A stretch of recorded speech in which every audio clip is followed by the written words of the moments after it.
감사합니다. 우리 찬양대의 찬양을 통해서 영광 받아주신 것 감사합니다. 하나님 아버지, 우리 찬양대가 찬양할 때마다 악한 영들의 세력들이 물러가게 하시고, 아픈 자들이 나음받게 하시고, 문제 때문에 힘들어하는 자들이 있으면 문제를 해결받는 복도 허락해 주시옵소서. 이 시간은 하나님의 말씀을 듣는 시간입니다. 하나님 아버지, 이 말씀이 우리의 생각을 바꿔주시옵소서. 우리의 입술도 바꿔주시고 우리의 삶도 꼭 바꾸어 주시옵소서. 은혜의 자리에 임하게 해 주옵소서. 우리 주 예수 그리스도 이름으로 기도드립니다. 날씨가 너무 더워요, 그죠? 그래서 아까 찬양대 시간에 날씨가 더울 때는 목사님이 설교를 짧게 하면 좋을 텐데요, 제가 그렇게 말했어요. 그랬더니 얼굴이 다 환해지더라고요. 그냥 한번 해봅시다. 뭐 짧게 할런지 모르겠습니다. 여러분들은 혹시 은혜 받고 살고 있습니까? 응? 저도 매일매일 은혜 받고 있습니다. 저는 코를 많이 골아요. 그리고 때로는 막 무호흡증? 그래서 저희 집사람이 놀랄 때가 있습니다. 여러분들 갑자기 무호흡증 겪어보셨어요?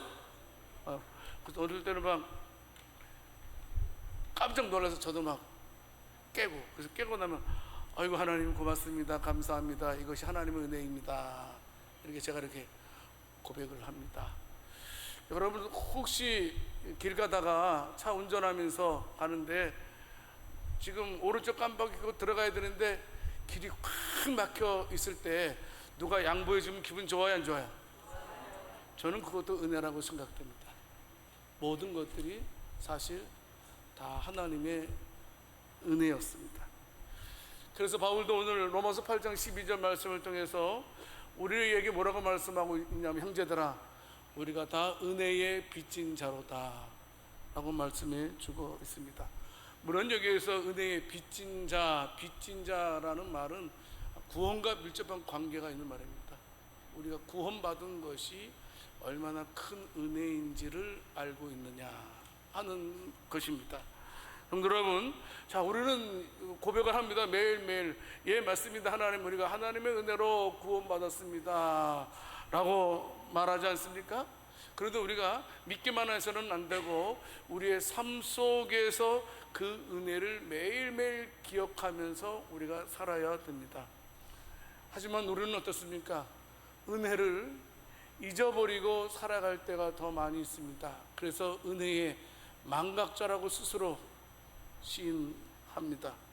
성도 여러분, 우리는 반드시 기억해야 됩니다. 우리가 은혜 가운데 살아가고 있음을 깨닫는 복된 저와 여러분들이 다 될 수 있기를 살아계신 주님의 이름으로 축원합니다. 자, 우리가 오늘 말씀을 통해서요, 저와 여러분들이 들을 것은 뭐냐면, 우리가 은혜의 빚진 자로서 어떻게 살아야 할 것인가에 대해서 우리가 말씀을 할 거예요. 자, 첫 번째 기억할 것은 뭐냐 하면, 저와 여러분들이 은혜의 빚진 자라는 것을 알아야 된다는 겁니다. 은혜의 빚진 자로 살아야 된다라는 사실이지요. 다시 로마서 8장 12절 말씀에서 말씀하고 있어요. 형제들아 우리가 빚진 자로 돼 육신에게 져서 육신대로 살 것이 아니니라, 이렇게 말씀하고 있습니다. 우리가 은혜의 빚진 자지 육체의 빚진 자가 아니니까 육체의 소욕대로 살지 말고 은혜의 빚진 자로서 은혜 안에 살자라고 바울은 말씀을 하고 있는 것입니다. 형도 여러분, 그렇습니다. 저와 여러분들은 어떻습니까? 은혜의 빚진 자답게 살아가고 있는지 한번 살펴볼 필요가 있습니다. 나는 과연 얼마나 은혜에 합당한 사람으로서 살아가고 있느냐 하는 것입니다. 성도 여러분, 그렇습니다.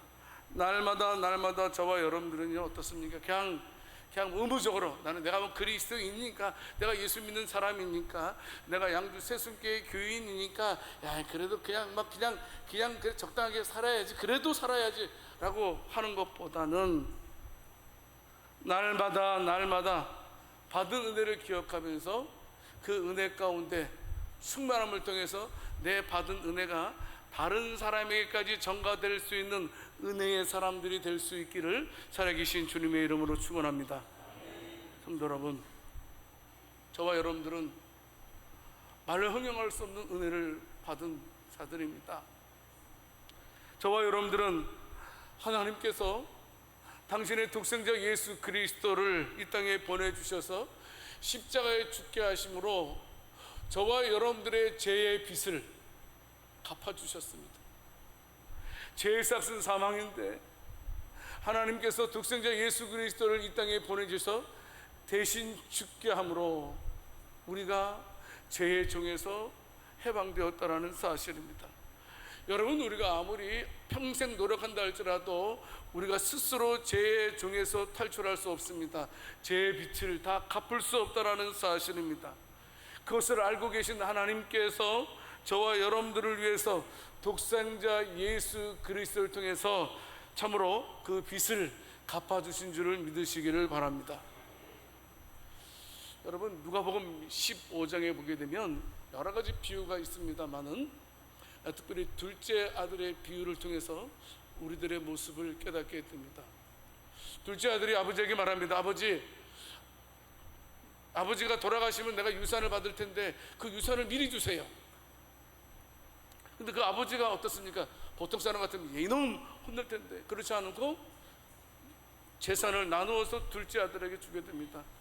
둘째 아들이 어떻습니까? 그것을 가지고 허랑방탕하게 탕진합니다. 그리고 빈털터리로 돌아오게 됩니다. 여러분, 그런데요, 아버지는요 돌아오는 그 아들을 꾸짖지 않으시고 오히려 환영하시고 잔치를 베풀어 주셨다는 것이 누가복음 15장의 내용입니다.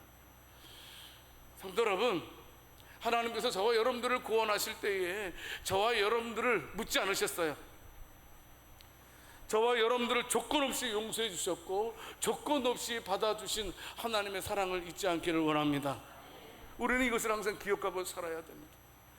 내가 자격이 있어서 은혜 받은 자가 아니고 그 크신 하나님의 사랑으로, 하나님의 은혜로 구원받게 된 것을 절대로 우리가 잊어서는 안 됩니다. 마태복음 18장에 보게 되면 한 임금의 신하가 왕으로부터 1만 달란트 탕감받은 이야기가 기록되어져 있습니다.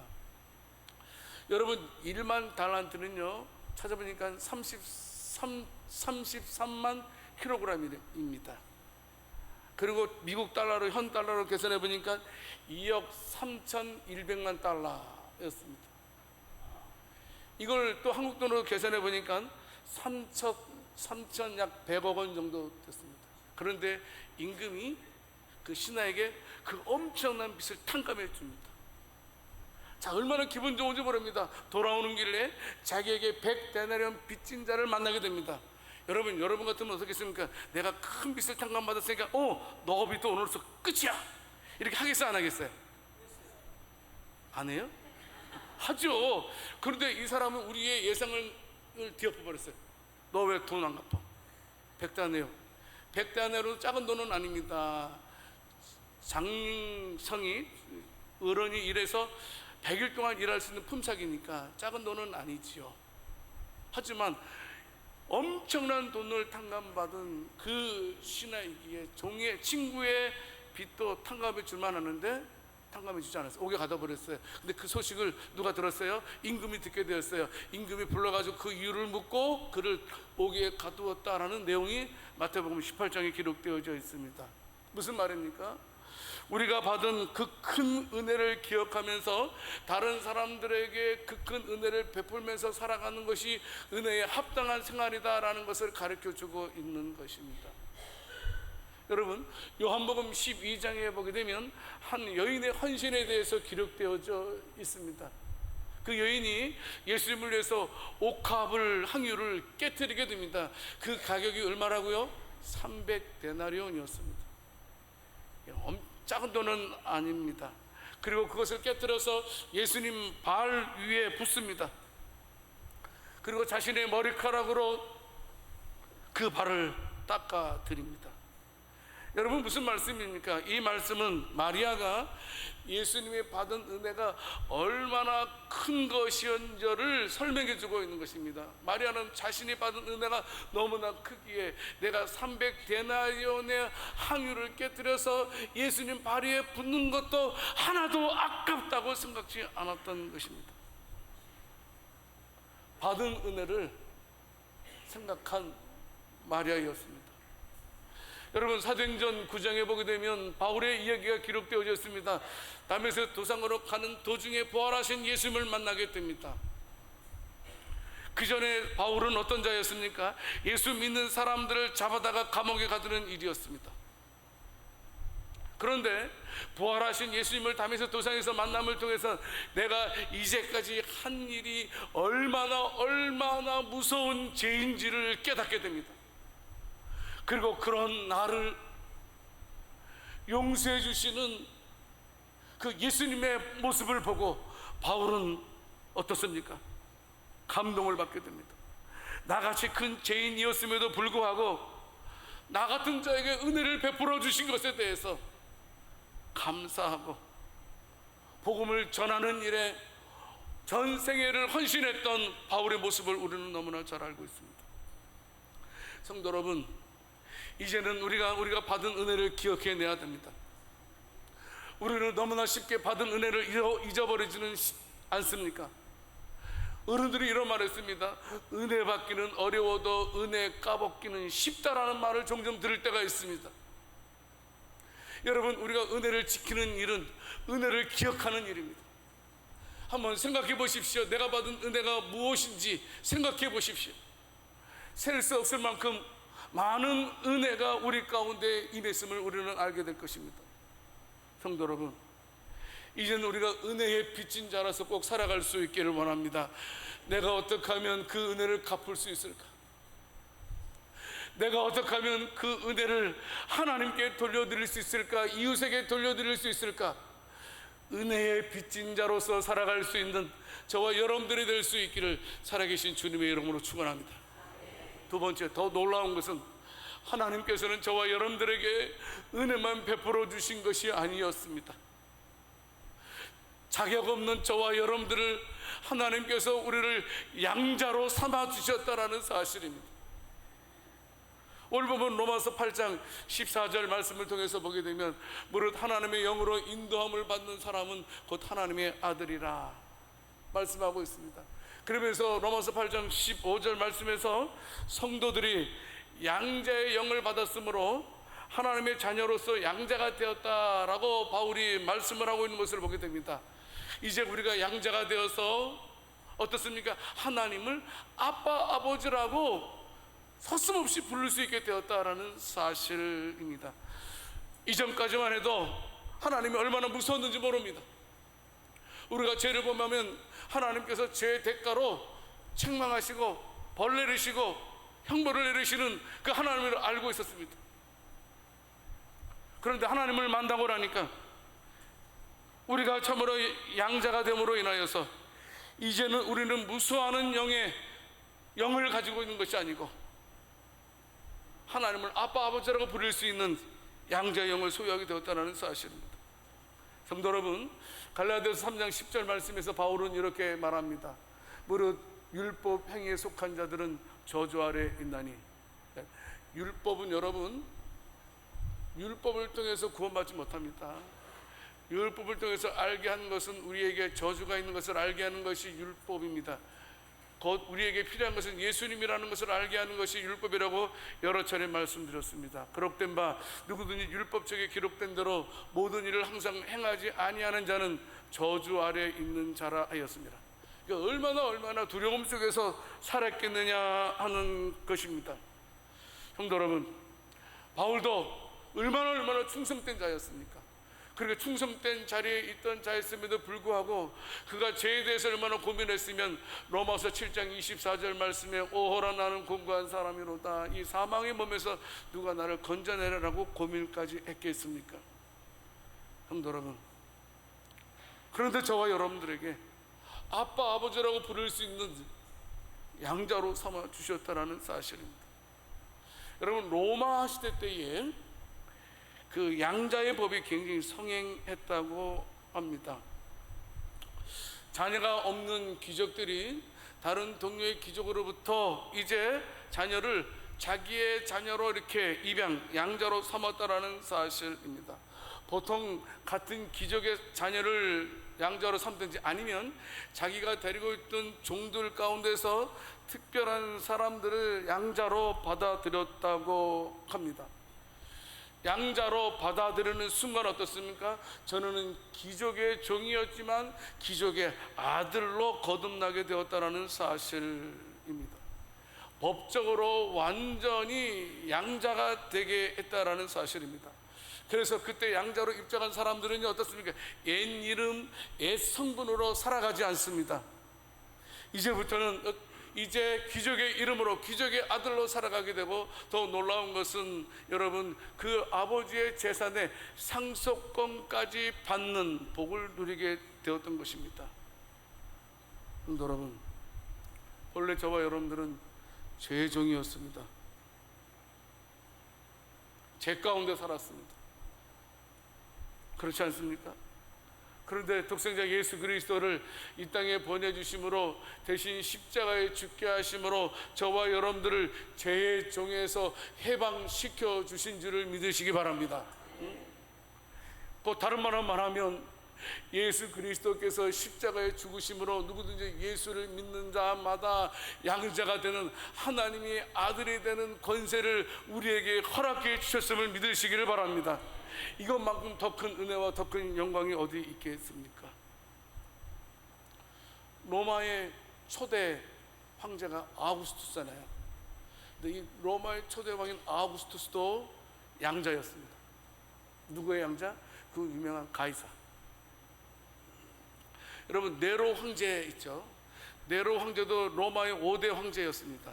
그런데 그도 4대 황제 클라디우스의 양자였습니다. 그 양자가 되어서 황제가 되었던 것을 보게 됩니다. 그리고 저와 여러분들은 하나님의 양자가 되어서 장차 만물 위에 영원히 왕 노릇할 왕임을 믿으시기를 바랍니다. 왜? 우리는 하나님의 양자가 되었기 때문입니다. 우리가 양자가 되었다는 것을 여러분 증언하는 분이 계세요. 또 다른 말은 말하면 우리가 양자가 된 것에 증인되어 주시는 분이 계십니다. 로마 시대 때에 어떤 사람을 양자로 받아들이기 위해서는 반드시 당사자만 있으면 안 됩니다. 반드시 당사자의 증인이 있어야만 한다라는 사실입니다. 우리가 하나님의 양자가 되었다는 증인을 누가 되어주시냐면 바로 성령 하나님이 되어주셨다라는 사실입니다. 성령 하나님께서 예수 그리스도의 십자가와 부활을 통해서 양자된 것을 끝까지 증언해 주신다는 겁니다. 때로는 우리가 실족해서 넘어져 있을 때도, 때로는 우리가 범죄해서 멀리 하나님으로부터 멀리 떨어져 있을 때도 성령 하나님은 하나님께 증언을 하십니다. 저들이 지금 방황하고 있지만 저들을 위해서 독생자 예수 그리스도가 십자가에 죽으셨습니다. 그리고 저들은 예수 그리스도의 피로 하나님의 양자된 자들입니다. 이렇게 증언해 주시는 분이 성령 하나님이라는 사실입니다. 성도 여러분, 놀라운 것은 성령님께서 우리 안에 계실 때에는 어떻습니까? 이제 하나님은 무섭지 않아요. 우리가 성령 하나님을 모시게 되면 하나님을 무서운 하나님으로, 두려운 하나님으로 바라보는 것이 아니고 하나님을 사랑하고 하나님을 사모하도록 성령 하나님께서 우리의 마음을 만져주신다라는 사실입니다. 얼마나 감사한지 모릅니다. 여러분, 종은 허락 없이 함부로 주인 앞에 나올 수 없습니다. 그러나 아들은 다릅니다. 아들은 자기가 오고 싶을 때 마음대로 아버지에게 나올 수 있습니다. 언제나요. 얼마나 복된 자들인지 모릅니다. 여러분, 저와 여러분들이 하나님의 양자가 된 것을, 이 복을 누릴 수 있는 저와 여러분들이 될 수 있기를 원합니다. 이 복을 누려야 됩니다. 내가 하나님의 자녀라는 사실, 내가 하나님의 아들이라는 사실을 우리가 누려야 된다는 사실입니다. 얼마나 감사해요. 무엇이든지 간에 하나님 앞에 예수님의 이름으로 기도하기만 하면 응답해 주시겠다고도 약속하셨습니다. 그 은혜를 누려야 됩니다. 사무엘하 9장에 보게 되면 다윗과 무비보셋의 이야기가 기록되어져 있습니다. 여러분, 다윗은 사울 왕에 이어서 이스라엘의 2대 왕이 된 것입니다. 여러분, 그런 무비보셋은 누구입니까? 사울 왕의 손자입니다. 여러분, 정권이 바뀌게 되면, 왕조가 바뀌게 되면 위의 왕조는 어떠? 다 죽여야 안 죽여요? 몰라요? 죽이죠. 왜냐하면 항상 그분들은 원한이 있을 거 아니에요. 저놈이 우리 아버지의 왕권을 뺏었다. 원한이 있을 거예요. 그러니까 언제든 쿠데타를 일으킬 수 있으니까 그냥 아예 싹을 잘라내는 거예요. 다 왕족을 다 멸하는 거예요. 그런데 사울의 손자임에도 불구하고 무비보셋은 다윗 왕과 항상 식탁을 같이 했던 것을 보게 됩니다. 그뿐만이 아닙니다. 여러분, 사무엘하 그냥 쭉 읽어보게 되면 너희 할아버지가 가지고 있었던 모든 것들을 다 그대로 내가 너에게 주겠노라, 이런 복을 하는 모습이 기록되어져 있습니다. 성도 여러분, 무비보셋과 같이 마땅히 죽어야 될 저와 여러분들이 예수 그리스도 은혜로 말미암아 하나님과 한 상을 누리게 되었음을 믿으시기를 바랍니다. 얼마나 감사해요.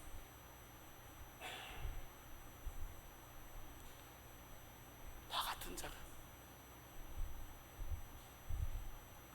하나님과 예수님과 한 자리를 같이 하다니.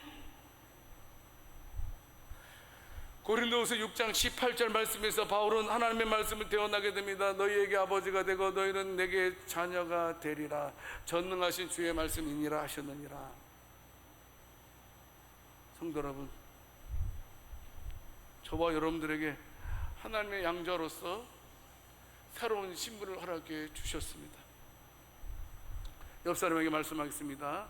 나는 하나님의 아들입니다. 해보세요.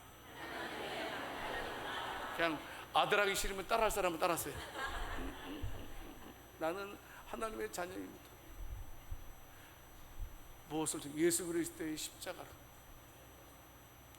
이건 놀라운 일이 아니었어요. 그것도 거저 믿기만 하면.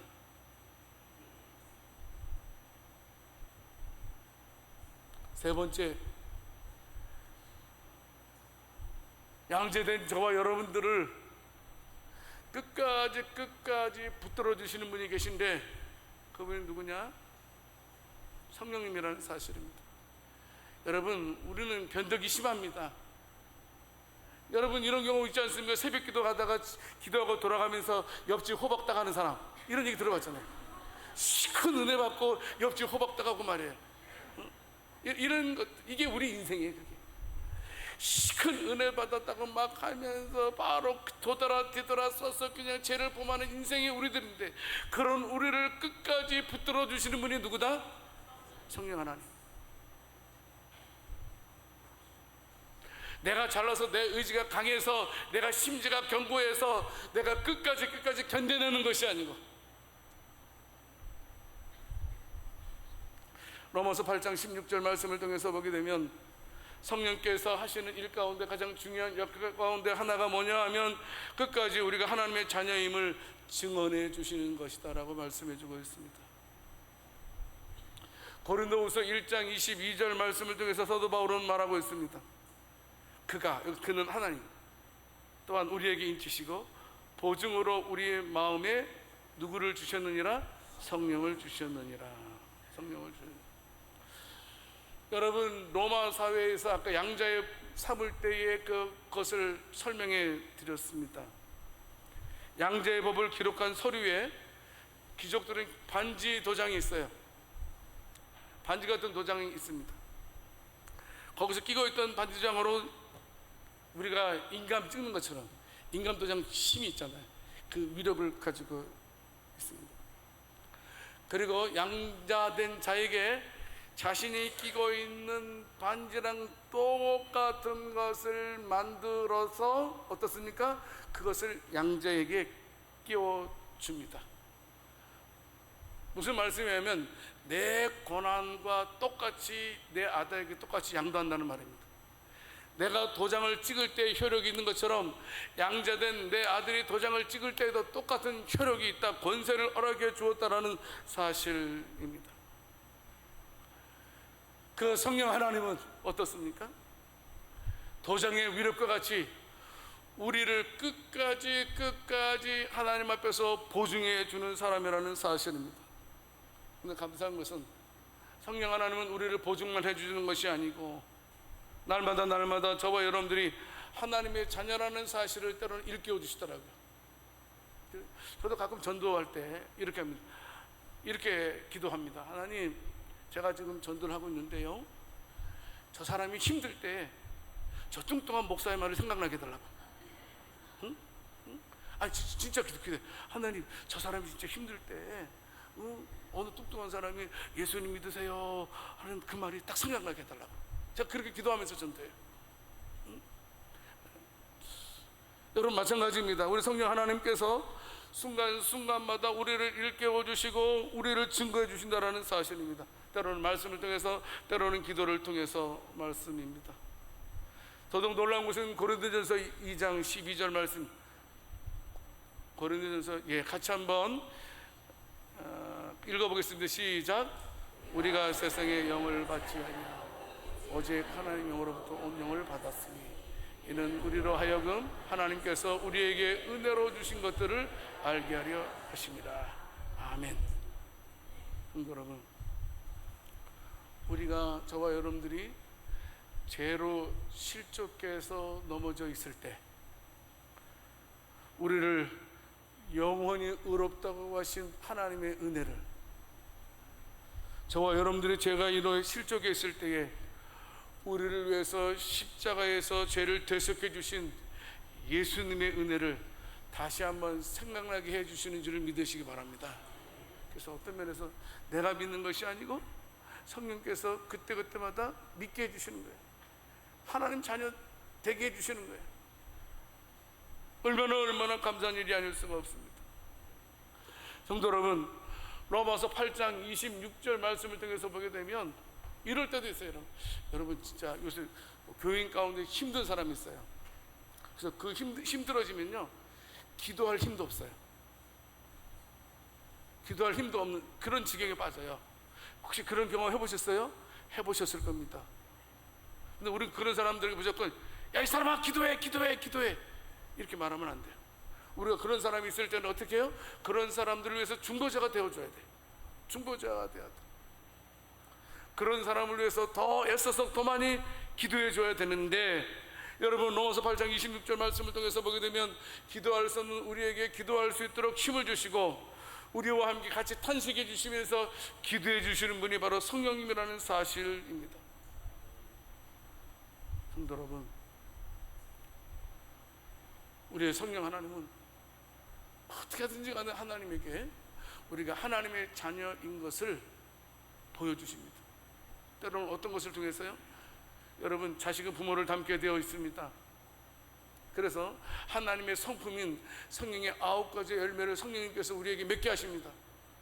그래서 그 성령의 9가지 열매를 통해서 하나님께 성령님이 말씀하신 것과 똑같습니다. 보십시오, 당신을 닮은 성품을 이들이 맺지 않고 있으니까 이들이 당신의 자녀가 아니고 누구란 말입니까? 라고 성령 하나님께서 성부 하나님께 말씀을 해주신다는 사실입니다. 성도 여러분, 날마다 저와 여러분들, 내가 하나님의 자녀라는 확신을 가지고 살아갈 수 있는 저와 여러분들이 될 수 있기를 살아계신 주님의 이름으로 축원합니다. 그리고 나는 놓았지만 주님이 내 손을 잡고 있을 때, 다시 깨달음을 줬을 때, 반대 언젠가는 깨달음 주실 겁니다. 그때 감사함으로 하나님께 돌아가는 우리들이 되어야 된다는 사실입니다. 말씀을 맺겠습니다. 성도 여러분, 우리는 하나님의 은혜 없이는 살 수 없는 자들입니다.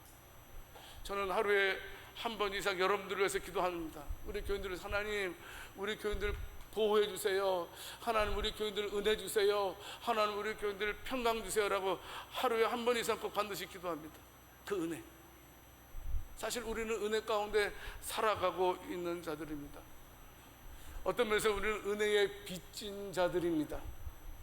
그 은혜에 빚진 것을 하나님께 갚아드릴 수 있는 저와 여러분들이 될 수 있기를 원합니다. 어떻게 해요? 그 은혜를 다른 사람에게 나눠야 된다는 거예요. 내가 1만 달란트 탕감받았으면 100데나리온 빚진 자를 용서에 탕감해 줘야죠. 절대 잊지 맙시다. 나는 하나님의 자녀라는 사실. 어떤 일이 있더라도 한번 하나님의 자녀는 영원한 하나님의 자녀 아닙니까? 여러분, 내 자식, 내 자녀가 영원토록 내 자녀 아닙니까? 여러분들 자녀는 영원토록 자녀예요? 아니에요? 아니에요? 맞잖아요. 절대로 잊지 맙시다. 자식은 부모를 잊을 때가 있지만 부모는 자식을 잊지 않습니다. 우리가 하나님을 잊을 때 있지만 하나님은 절대로 우리를 잊지 않아요. 힘내세요. 용기 내세요. 그리고 성령님이 나를 붙들고 있다는 사실을 명심하고 끝까지 은혜에 합당한 삶을 살아갈 수 있는 복된 저와 여러분들이 다 될 수 있기를 살아계신 주님의 이름으로 축원합니다. 하나님 아버지, 오늘 말씀을 통해서 우리가 하나님의 은혜에 빚진 자로서 어떻게 살아야 하는지 깊이 묵상하면서 말씀을 들었습니다. 감사합니다. 우리가 받은 그 은혜의 크고 놀라운 사랑을 결코 잊지 말게 하시고 그 은혜에 합당한 삶을 살아갈 수 있는 저희들 되게 해 주시옵소서. 우리가 하나님의 양자로서의 신분을 확신하고 두려움 없이 이제 아빠 아버지라고 부르면서 하나님께 나갈 수 있는 저희들 되게 해 주시옵소서. 우리가 주님의 은혜와 사랑을 날마다 새롭게 경험하면서 은혜에 빚진 자로서 삶의 모든 영역에서 하나님께 영광을 돌리는 삶을 살 수 있도록 우리를 도와주시옵소서. 우리 주 예수 그리스도 이름으로 기도드립니다.